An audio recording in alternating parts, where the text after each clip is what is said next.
I love the NBA trade deadline. There really is no other there really is no other experience in on NBA Twitter or really like in sports like the NBA trade deadline, or I should say no other transactional period because the NBA's trade deadline is far and away the best of the four major sports. I don't know what it is. I just feel like I am on Adderall all day. 5 o'clock rolls around on the trade deadline, I'm legitimately burnt out. I'm legitimately exhausted. And all I did was sit on Twitter all day. I don't know if it's because like there are so many players, so many impactful players that get moved almost every year. I mean, this year was absolutely cracked with the amount of big names that got moved. But we'll get into that a little bit later. I'm talking about guys like Gary Payton getting moved for 5 second round picks. I'm talking about a trade like Jalen McDaniels getting moved. A trade like Jalen McDaniels getting moved. But yeah, you guys know what the fuck I'm talking about. So since there was a lot of deals that went down yesterday, I'm not gonna sit here and cycle through every deal because while there were a bunch of teams who got better yesterday, there is really no reason to talk about anything else other than the Kevin Durant trade and the Russell Westbrook trade. But before we do get into that, I will pull up a trade tracker here and just like go through a list of minor moves that I feel very much helped the teams involved in them. First one, and really not even not even really that minor of a move, was Jay Crowder going to Milwaukee. Jay Crowder is a fantastic player, an exceptional 3-and-D guy. The Nets got him in the trade for Kevin Durant, which of course, I'm going to have to talk about that at some point. But so he got sent to Milwaukee for, again, 5 second round picks. That was also a theme yesterday. I just want to get off track here a little bit. That was a theme yesterday where teams were just trading all of these random ass second round picks for these guys, like 5 for Jay Crowder, 5 for Gary Payton. I think it was 4 for Luke Kennard. I don't know where these picks are coming from. I don't know how they work in the CBA. I don't know if it's just like a way to equalize salary, but that was by far the wackiest thing that went on yesterday. But yeah, Jay Crowder to Milwaukee. I mean, they get, as Zach Lowe was talking about, they get another PJ Tucker type player, a guy who allows them to play small. You could put Giannis at the 5 and then run a 4 guard lineup with Jay Crowder.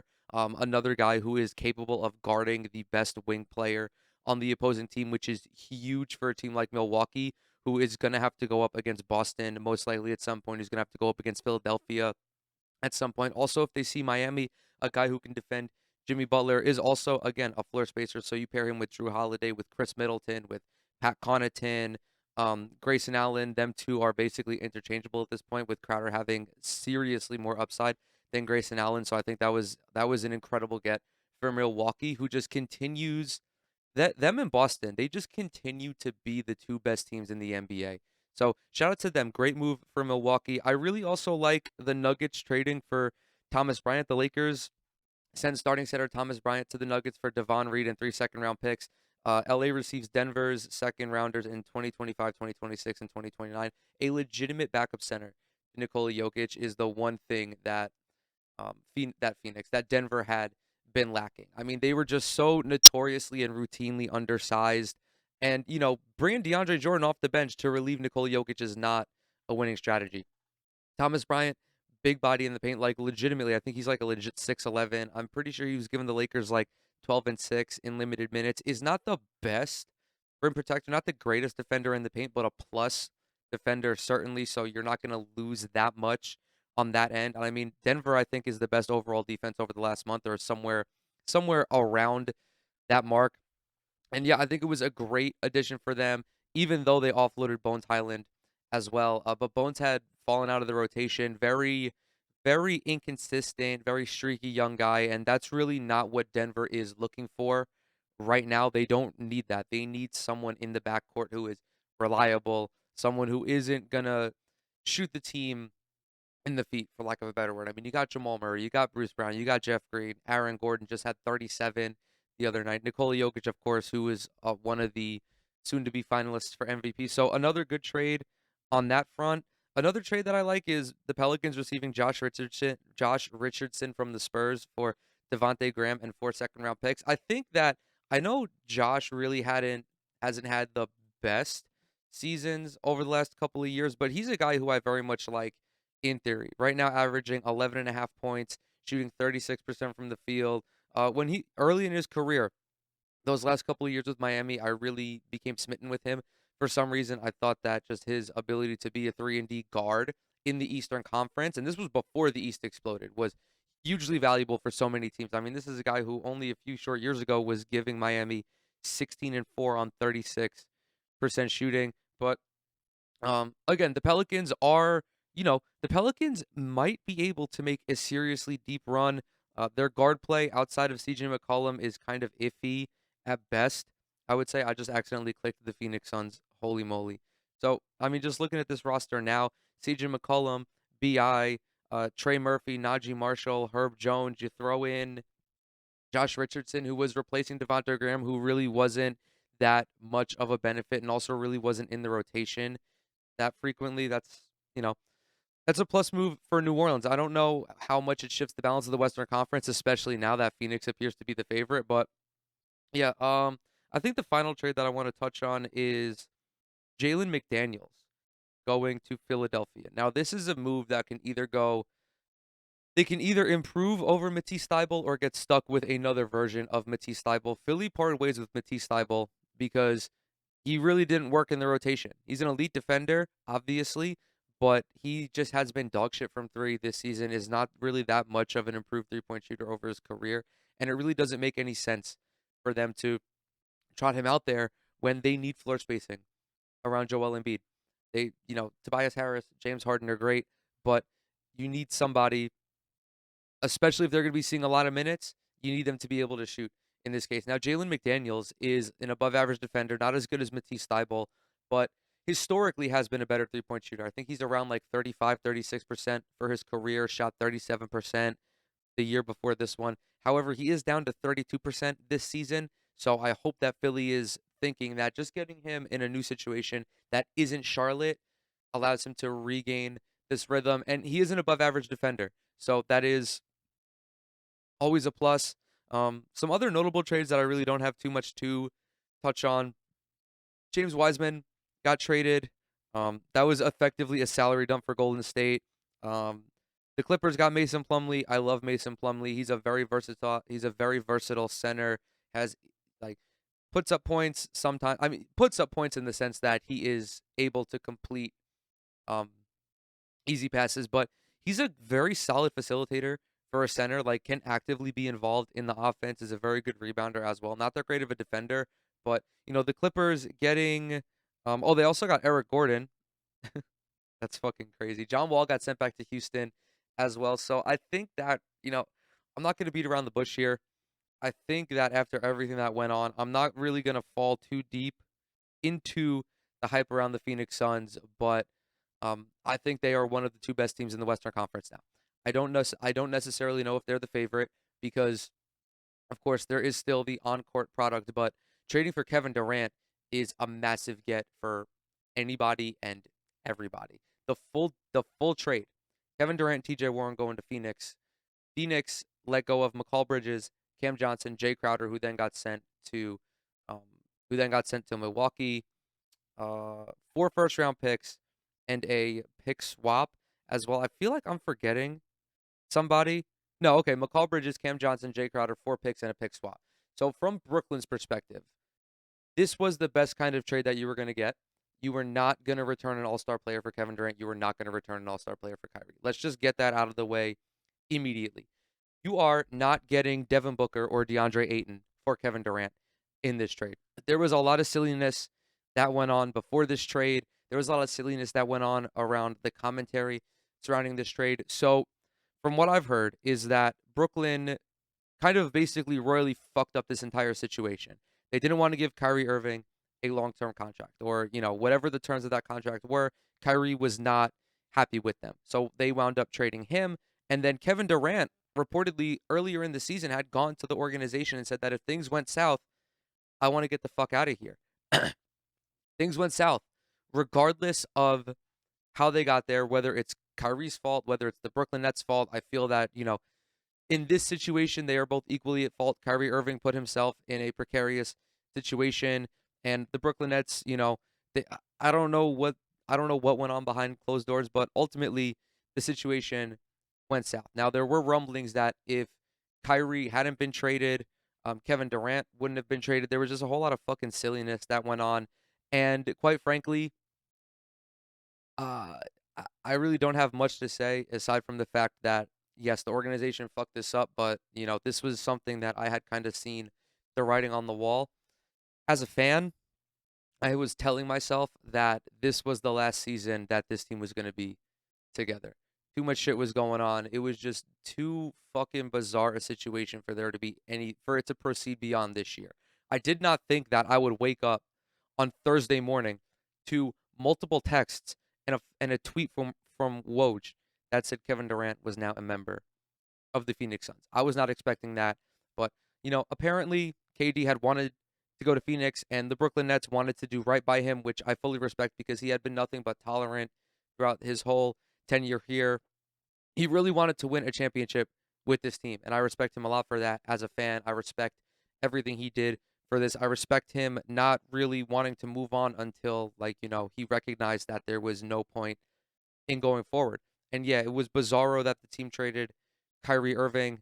I had done a video on that whole situation, but I think overall this was a very, very solid trade for both teams. For Phoenix, obviously, but for Brooklyn, I mean, you get McCall Bridges, who is a premier defender. He's averaging like 17 a night, shoots 38-ish% from the floor. Again, a premier defender. Cam Johnson is a good, reliable young player as well. You get 4 picks, which is huge, and you already have a core that consists of Cam Thomas and Nick Claxton.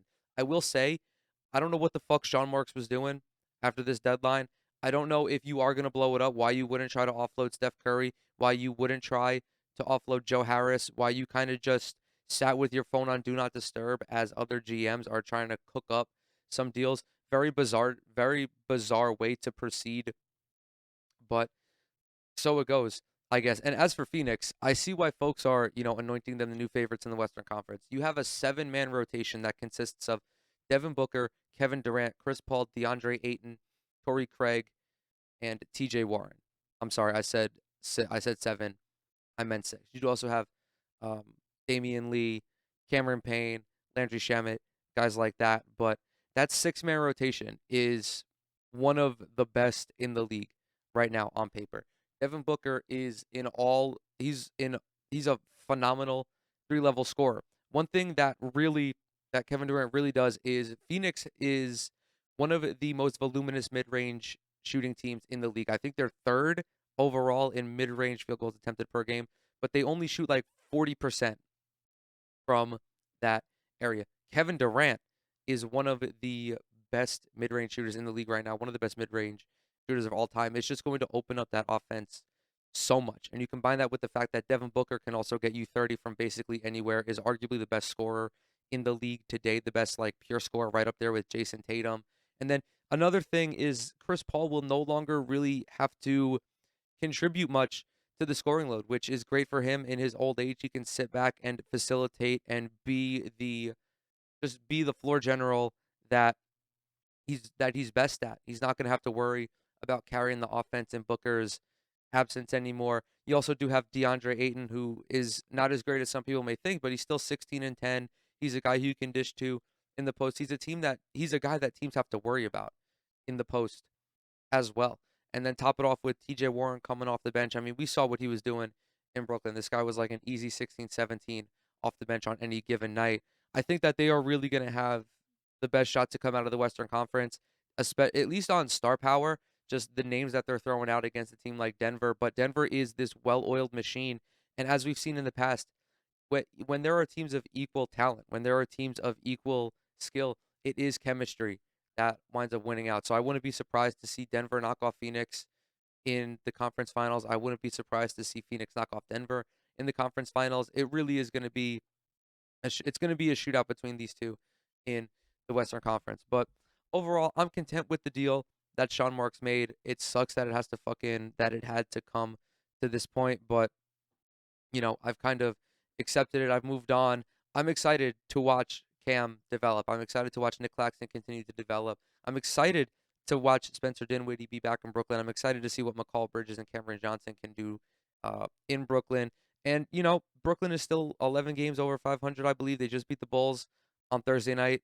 They beat a healthy Bulls team with Levine, Vooch. I don't recall if DeRozan was playing. I think he might have been out.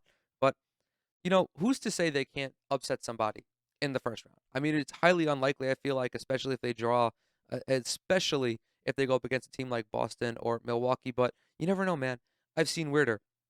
Um, so yeah. Another thing that I think, obviously, I don't even know if I want to bring this up because I'm thinking about doing a video on just like reacting to this whole error, whatever you want to call it. But it really is remarkable to think about how different this entire situation is if Kevin Durant's foot is a half a size smaller back in 2021. Everything is different because Brooklyn probably goes on to win the championship, and then who knows, man? Who knows? But yeah, overall, very good trade for Phoenix. Good trade for Brooklyn as well. And we're going to move on to the other massive deal that happened, and that is Russell Westbrook going to Utah in a three-team trade that included the Minnesota Timberwolves, Minnesota Timberwolves. Holy moly!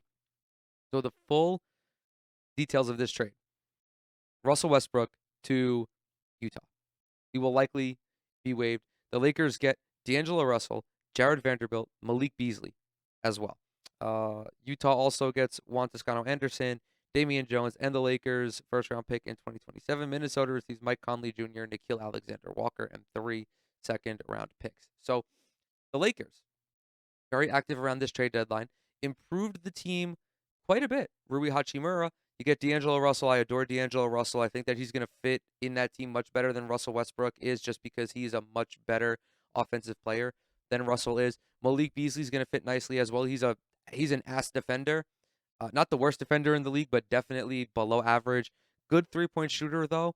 Can be a little inconsistent at times, but I think he's still around like 36% this year, which is not bad. Jared Vanderbilt, I think, is a solid young player as well. So the Lakers, for whenever LeBron and AD decide to move on, they do have a couple young pieces that they can attempt to build around. But now you have Anthony Davis, you have LeBron James, who's playing at an MVP level. I don't think he's gonna be a finalist for it, but he's undeniably still one of the best players in the league, averaging 30 a night. Still, you got AD, you add D'Angelo Russell, who again is gonna fit much better on that team than Russell Westbrook did.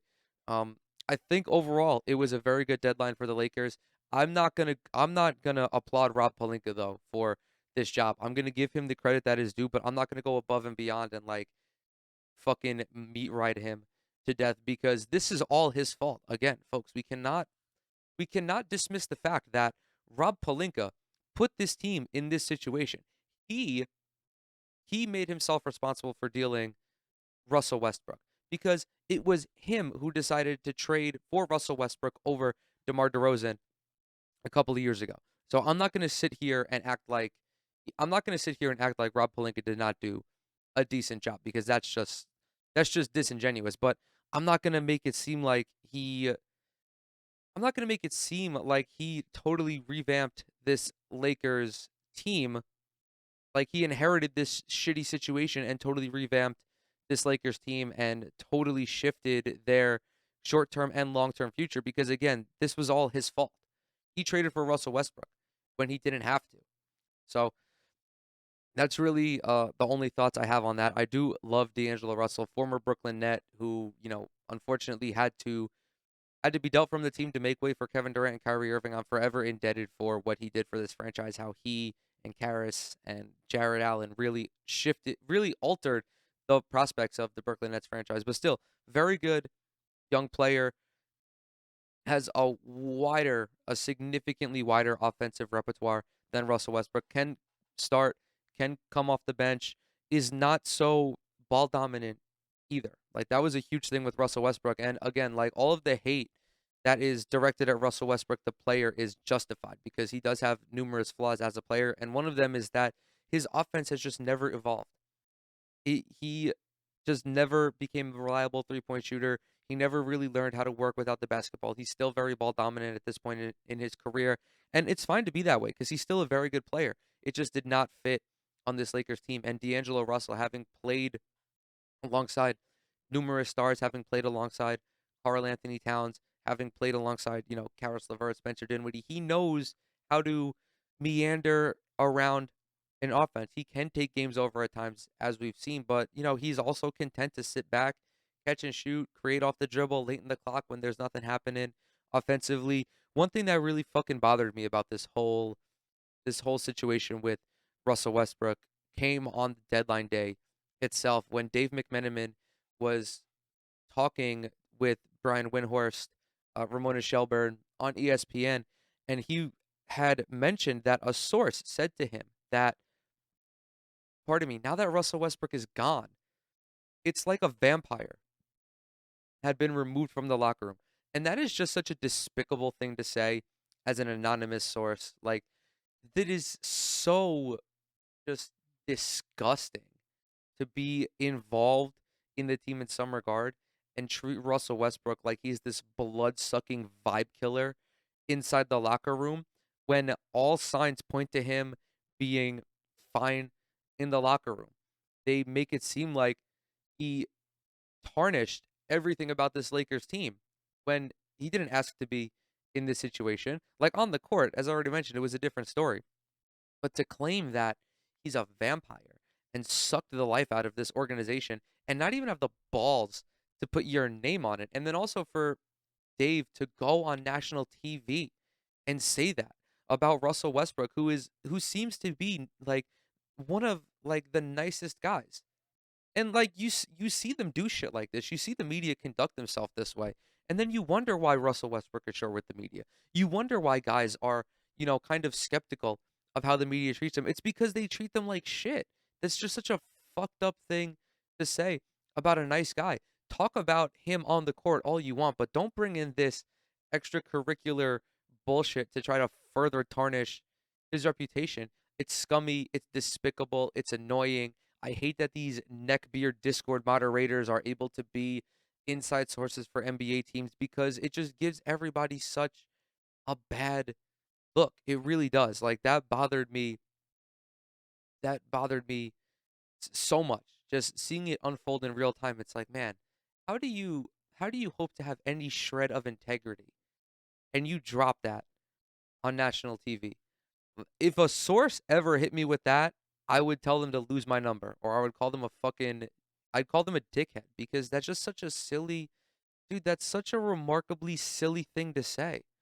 Um, yeah, that was the one big takeaway outside of like the encore stuff.